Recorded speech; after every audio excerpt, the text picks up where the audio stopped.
Hey everyone, in this video, I'll show you how to buy warrants on Interactive Brokers. Let's get straight into it. Click the user menu icon in the upper right corner, that's the head and shoulders icon. When the drop-down appears, select Settings.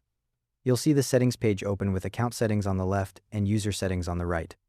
Under account settings on the left side, locate the trading section and click Trading Permissions.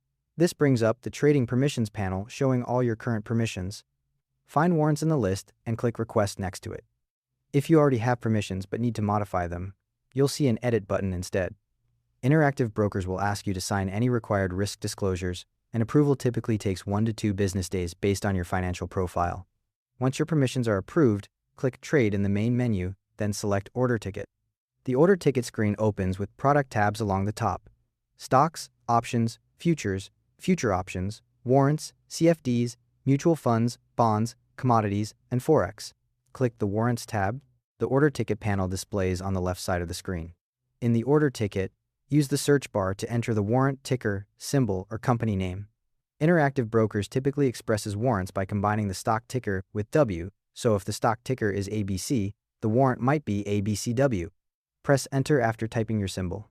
Multiple exchanges may be listed, so choose the exchange you want from the list. You can only select exchanges you have trading permissions for. Once you select the exchange, the warrant details populate in the order ticket.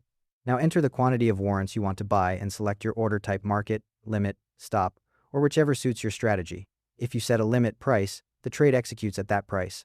If you go with market, it executes at the current market price. The order preview shows your total cost and all the details. Review everything: symbol, quantity, price, order type.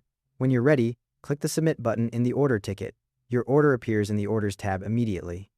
To check your position after the order fills, go to the portfolio window. The warrant shows up there once it's completed. If you need to exercise US or Canadian warrants later, submit a web ticket stating the warrant symbol, the quantity, and the action you want to take. And that's how to buy warrants on Interactive Brokers. Thanks for watching. Hope this helped.